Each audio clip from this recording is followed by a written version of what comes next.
Hey, White Sox fans. Oh, gosh, I don't care if you're sick of me. It's a third podcast in one day. It's number 91 at the mothership. And it's a much happier podcast than just a couple ago. Because guess what? Well, sure, it's the Kristina Airdo emancipation podcast, which also means, hey, labor strife is over. There is baseball. The White Sox window of contention, I guess, cracks open an inch bigger. Hey, listen, good times. We get to have a happy podcast just 24 hours after our last, which was a little less happy. Joining me on this podcast, of course, as always, it's the entirety of the Indianapolis field office, Crystal O'Keefe and Super Joseph Reeses, and from parts unknown, along with Cat Silver, it's Zach Hayes. Hopefully we will get a silver cameo. But if not, it's just this indication that the cat is happy. Baseball's back. And I guess let's just start out. How are you feeling about the fact that we're actually going to have baseball here and soon? Man, the catharsis is real.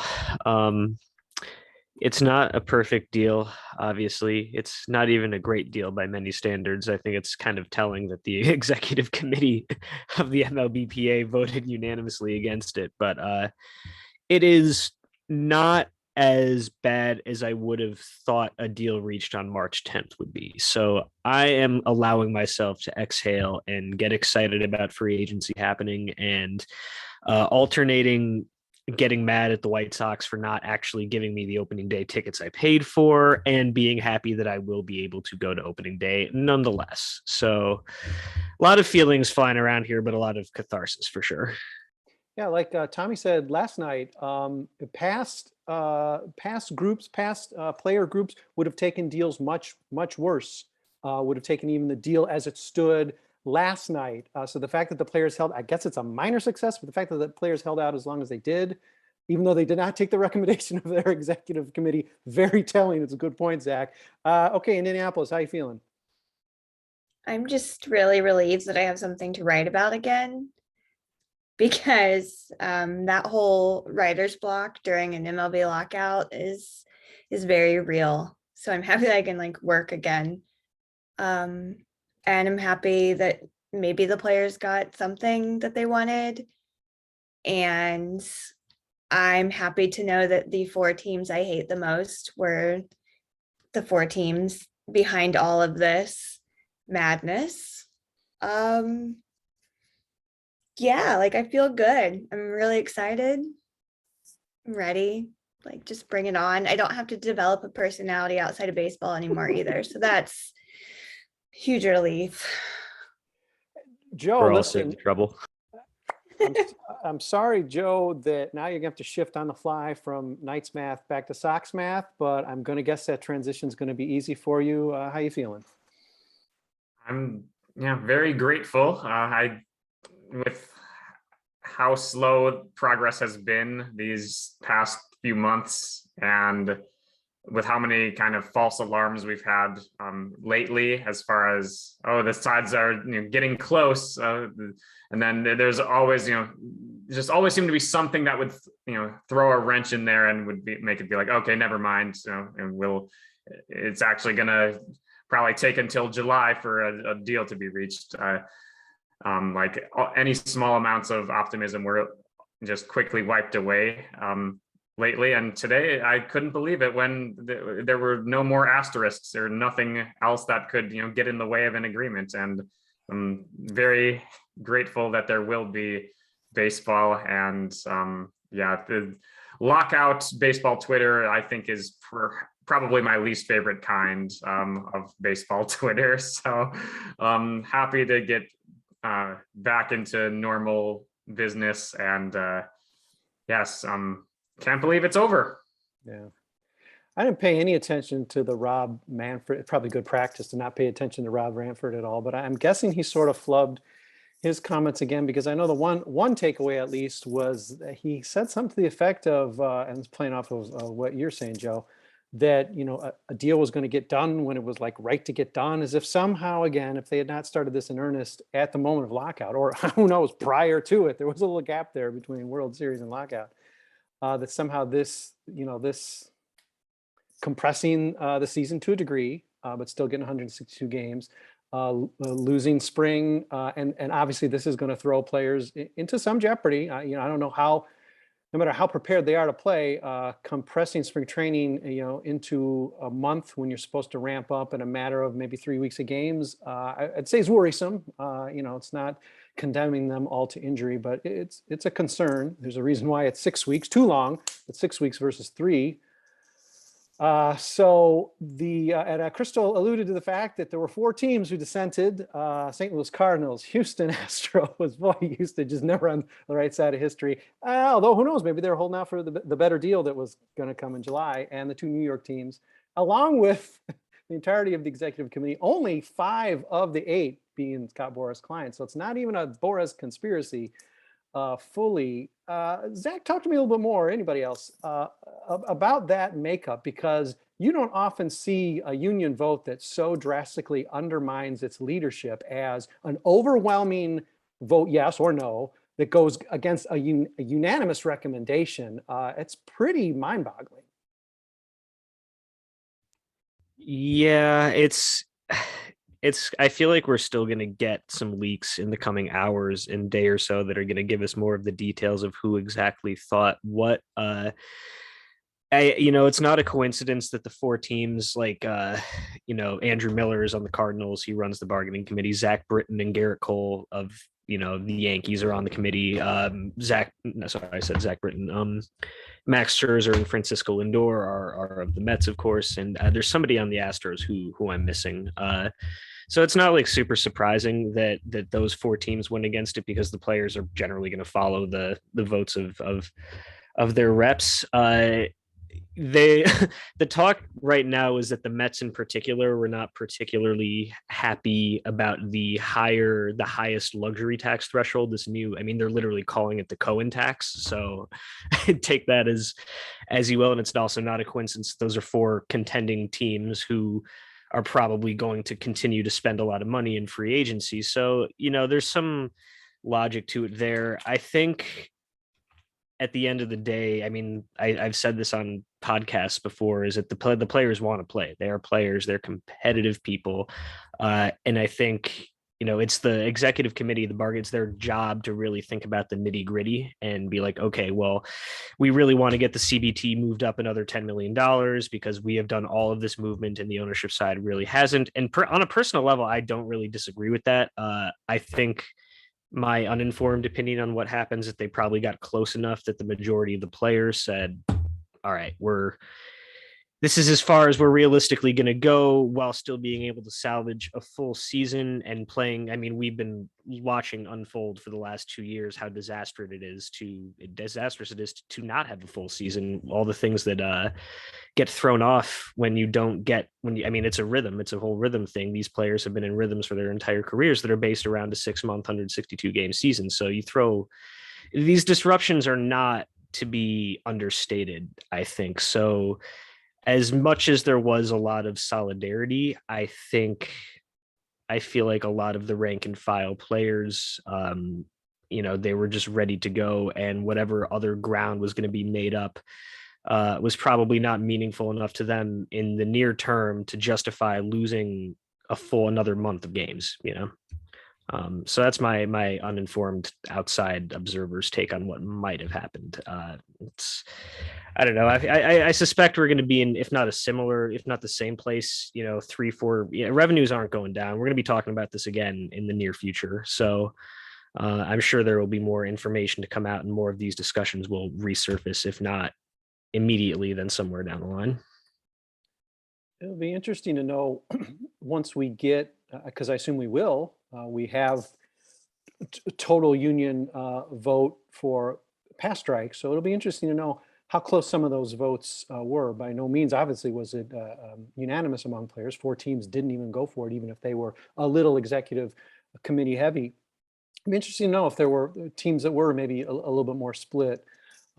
Clearly, it wasn't something as unanimous as past strikes. Even like going back to 1972, I want to say like 10 or 11 players voted against a strike, and all teams, voted for it. Did the players, in talking the prior podcast we ran in our 12 podcast day, with Yasmani Grandal. I didn't touch on it too deeply, but did still take pains, even though he admitted and made it very clear he was outside of it all and wasn't really in that room.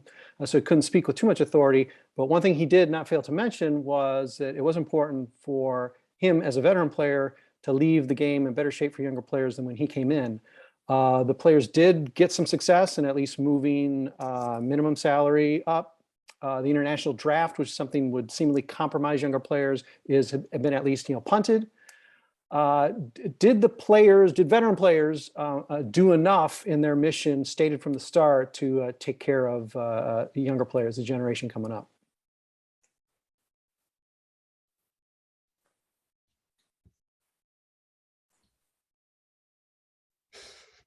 Oh, sorry, was that a question for me? It can be a question for anyone. I mean, you can all just pat. You can hit your pass button. I've done plenty of yapping about it, so you can call in for help at any time. Well, let's move down. Let's kick off with one issue here. There's no game 163. I understand that's something that may be that may fall victim to the expanded playoffs. It seems like there's still a way to make that happen. It's an interesting thing to have go away, especially when I guess there are no other options but to go to a football tie-breaking system, which whenever anything football is associated with my sport, I blanch. But there's no more blackout game, folks. How are we feeling about that? Kind of sad about that because that's just such a spirited time. Everybody gets so excited. So I will miss that. And just wait, once, 2 CBAs down the road, when 28 out of 30 teams make the playoffs, then it's going to be like every playoff game is a blackout game. So, I mean, I'm pretty disappointed in that too, but that's the natural. I mean, that's what happens when half the league makes the playoffs. It's going to be, it's damn near like a winner go home tiebreaker, no matter, you're going to get one either way. So I'm not very happy about that either. Yeah, I gotta say. I would rather have just 8 teams. 100%. I'm a little upset about the lack of a game 163 as well. It's certainly far from a deal breaker, but yeah, maybe it's a little bit the nostalgia from 2008. I just really remember the excitement of having that such a high leverage game like that, and obviously created a lot of good memories for White Sox fans, and really any winner of a game 163 fans of any team who's had that experience can attest to that. And so I think that's a small downside to the new agreements, but yeah, I won't be losing any sleep over it. But yeah, if it was all up to me, I would have kept that. We are not done with this topic. I will have an intriguing question for the panel after we take our break, but for a minute, we're going to let SB Nation sell you some stuff. So hang tight. We'll be back. White Sox fans, I'm Brett Ballantini.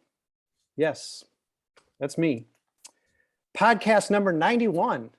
It only seems like they've all been compressed into today or during this lockout. But no, it is our celebration podcast, or as I'm liking to term it, the Kristina Airdo emancipation podcast. She no longer has to do those insipid, painful, painstaking labor updates that always end up with on some sort of like unhappy face emoji at the very end. She finally got to write a triumphant labor story today, and I think she will put down her labor coverage pen, perhaps permanently. I think the drinking that she's doing right now instead of being on our podcast was pre-scheduled, probably because she was looking ahead to like 3 or 4 months of labor talks and writing, and now it can be celebration. So good for her. Tip of the cap to you. If your ears are burning, Kristina, I'm sorry, I warned you. All right, coming right out of the break, right beforehand, we talked about, game 163, and I, of course, am emphasizing the stupid ass football tiebreaker rules. Okay, so here's the scenario panel. Old school grizzled manager Tony La Russa, who will not run up scores and you cannot swing on 3-0. Well, hey, listen, I got news for you, Tony. In September, your run differential, or whatever the first tiebreaker will be, how good you are at point after touchdown kicks. I don't know what it's going to be, but whatever it is may force you to, I don't know, run up a score. So, panel, old school manager like Tony La Russa, and there are others, what are they going to do in that scenario? Are they going to swallow hard and let Yermin Mercedes swing 3-0? Or are they going to just play the game the right way and perhaps fall short in the playoffs or lose a home field advantage? I am so worried, not so much about other managers, more just Tony, because I feel like he's got this thing going with Jerry where if they just do okay and win games that season, then that's more job security and it doesn't really matter because people paid to go to games anyway. So I'm a little scared that he's not going to run up the game. But then I go back to, I think, what Colleen said, where she's not totally sure that he's actually running the game and it's just people doing his work for him that will let that happen. So I'm just going to hope he passes the torch to someone else and Abby Zavala is hitting a grand slam on a 3-0 pitch or something. God forbid he hit 3 homers in a game and lose, though, right? It's having just finished shit talking the new playoff format. This actually is something that I think probably maybe benefits the somewhat apathetic tendencies of Tony and Sox management, because, and tell me if I'm wrong, because it seems like the details of this are like changing with every report, but my understanding is that with this new playoff format, the top 2 division winners get buys. So this is actually a circumstance where maybe like if we had this last year, then maybe they don't, tank September basically, because the difference between that, where Houston ended up and where the Sox ended up isn't just an extra home game in the division series. It's going straight to the second round.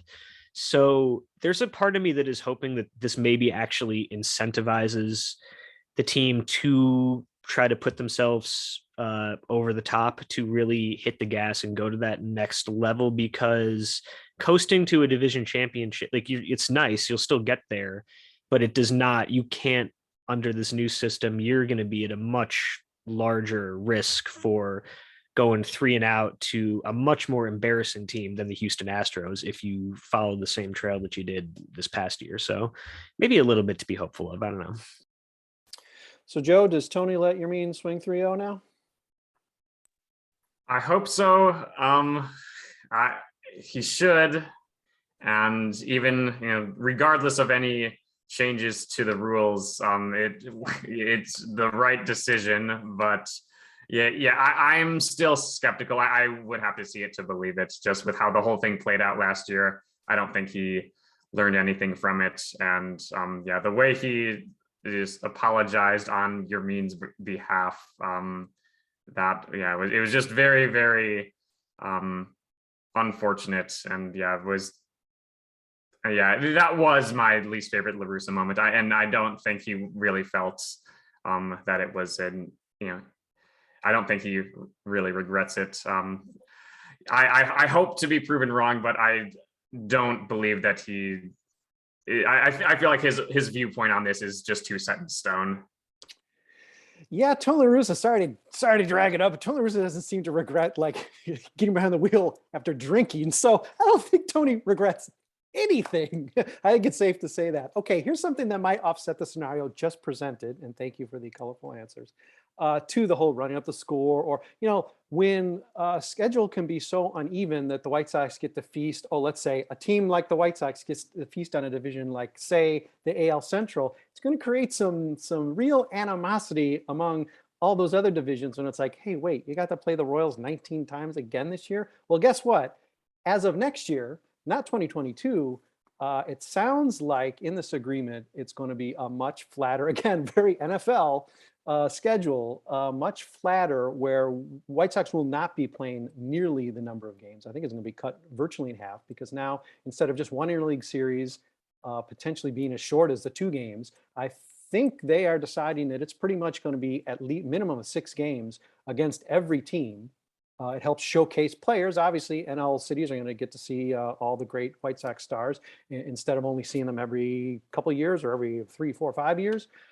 And that will have an effect of sort of leveling the playoff playing field, because you're still going to have a little bit, it's going to be unbalanced enough. There's still going to be divisional rivalries, but it's not going to be nearly the same as it is now. And the White Sox are not going to be able to coast as they did last year and give us all a false sense of security going into the playoffs, because the White Sox were just one win behind the Astros, and they didn't play like they're just one win behind the Astros in the playoffs. The leveling beginning not in 2022, but 2023. Feelings and thoughts about that? It's a change that's been discussed for a long time, but we're back to it now. So excuse my lockout brain fry and realizing that I just completely misinterpreted the last question too, but I'm okay with this one. It's easy for us to complain about it because we Sox do play in the worst division in baseball, but part of the big issue that I have right now with the CBA that we've just agreed to is that I don't really think it does that much to address tanking and a lot of service time manipulation and a lot of other things, which I guess kind of gets at the question you asked earlier about whether the young players got the deal they deserved. I'm not sure too much of the status quo is going to change there. So as long as you've got teams like the Orioles who are happy to barely break 50 wins, and there's going to be a few teams like that every year for the foreseeable future, it seems like I think you have to have a balanced schedule, because you just can't. I mean, I would be pretty unhappy as a White Sox fan if the difference between, a bye and that third division team is like the Yankees or the Blue Jays getting to play a 50-win Orioles team 18 times a year. And I would expect the same to be true of other fan bases and teams with the AL Central. So let's enjoy one last year of having the benefit of a lot of Royals and Tigers baseball in our future. Hey, by the time they get good, we won't have to play them as much. See, so okay, maybe it works out. Maybe Jerry still does have influence. Indianapolis, how you feeling about a little bit of a flatter schedule? Does seem fair, even though right now it benefits us. It does seem fair, and it also will set us up for less of a sucker punch come October. Yes, I like it. I think with it kind of, the status quo prior to that change, basically fans just had one opportunity, one series per year to see Shohei Ohtani and Mike Trout at guaranteed rate field, and if your schedule didn't line up for it, or it was in the middle of the week or whatever the case may be, then was pretty much the one opportunity, and it's much less likely to happen to where you can't see them at all with a more balanced schedule. And I think having nearly half of when a team has nearly half of its entire schedule against 4 teams out of the 29 opponents, I'm all for divisions being important, but I think that was a little bit excessive. So I'm happy that they're balancing it out more.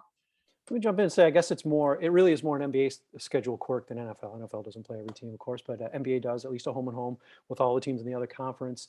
Crystal, let me lead you in your answer. We hear a lot of talk about, I'm over interleague play, or some people are even over like the crosstown series. I'm not, because many years it's the only thing to get excited about. But this makes it a moot point. You're playing more National League than ever. We're pretty much, it's here. We got to suck it up, and like it or not, we're playing a lot of National League pretty much from here on in, beginning 2023. Yeah, I don't know. I agree. I like it too. So I do still think those games matter, like you said. I still think the crosstown, whatever it's called now, is fun. But at the same time, there are players that I don't ever get to see, and I hate staying up for late games when I'm on the Eastern time zone. So I think it'll be good, and we can stay out of losing to the Tigers when they are actually really good, because I just know that they're going to be good soon. So yeah, I love it. And I love not facing the Twins and the Royals every other week.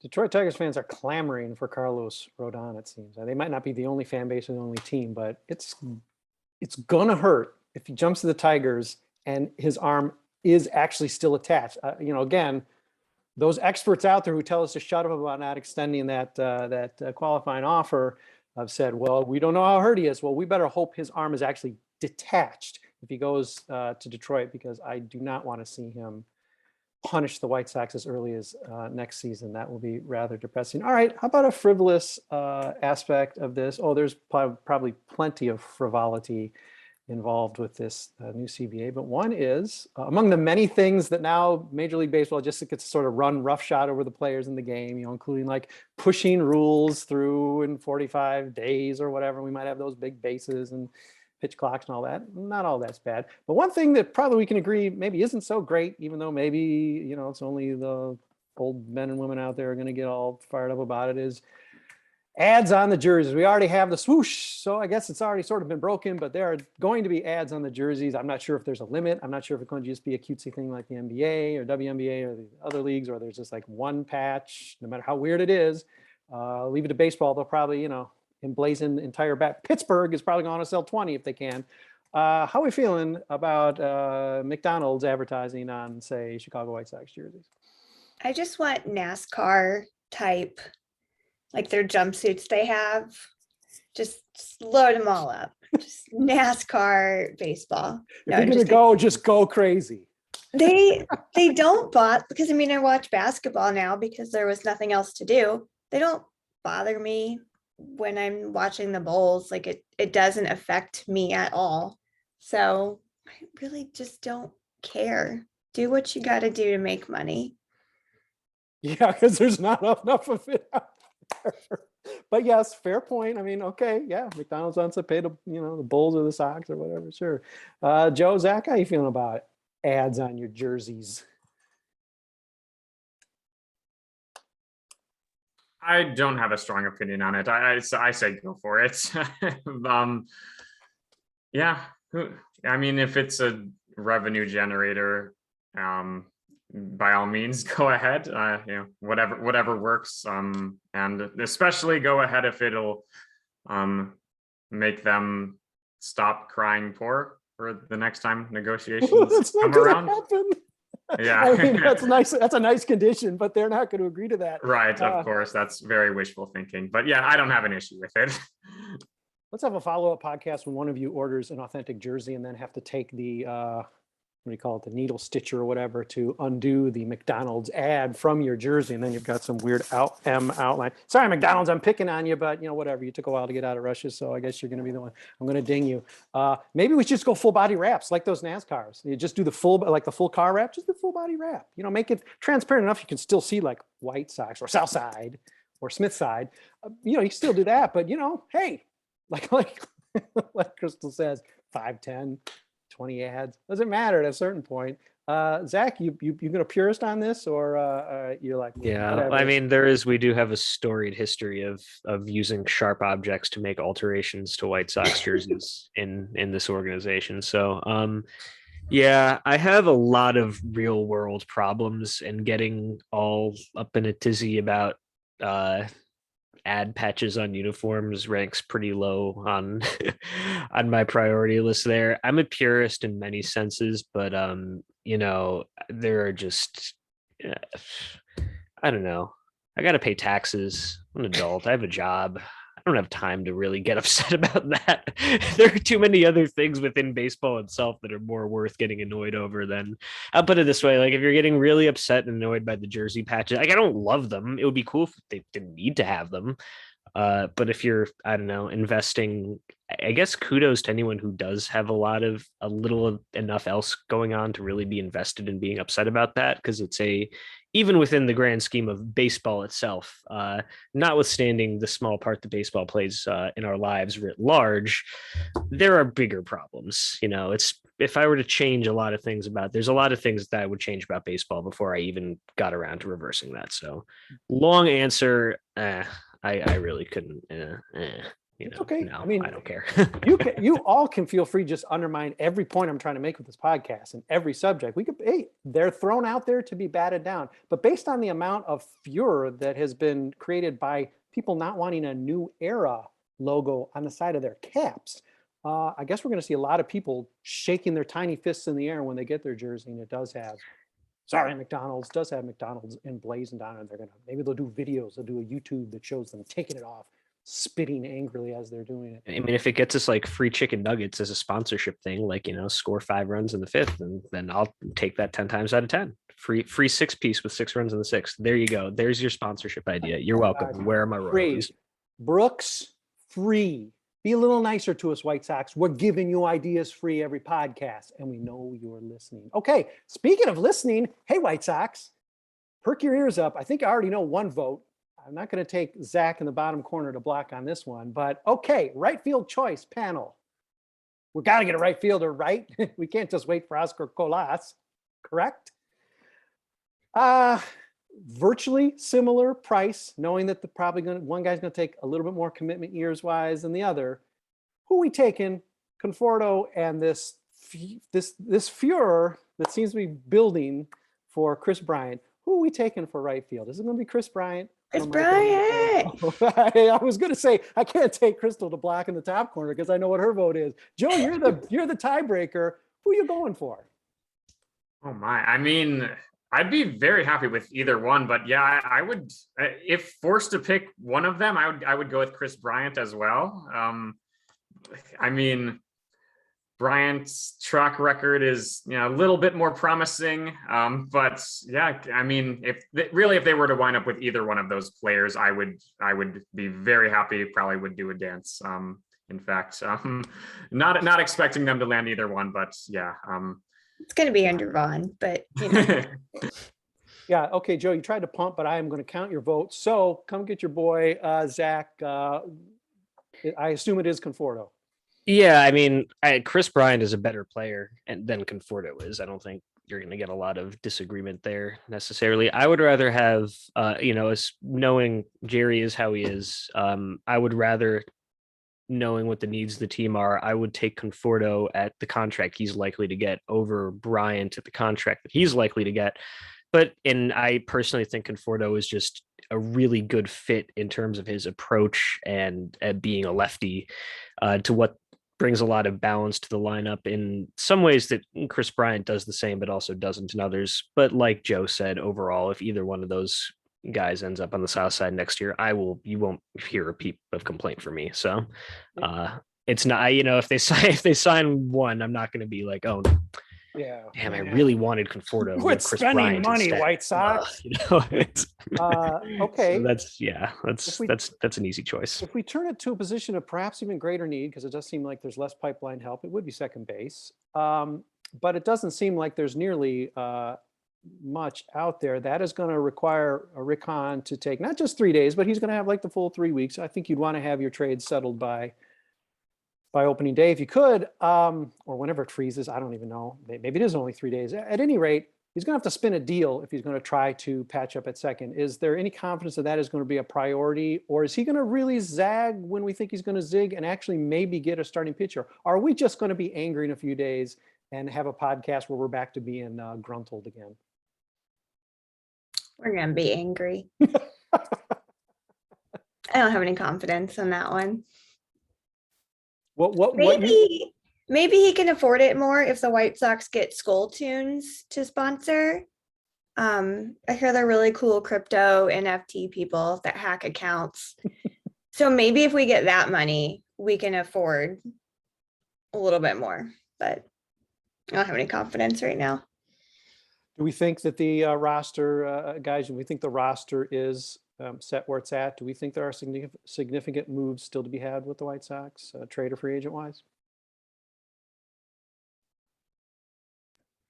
I feel like there's a better chance than not that second base hole gets filled via trade. I don't know if it's going to be anything super exciting. The options, Cesar Hernandez might be the best free agent second baseman available right now. And there's a very large part of me that is there's a lot of precedent towards them saying, you know what, we've got Layer, he'll be fine.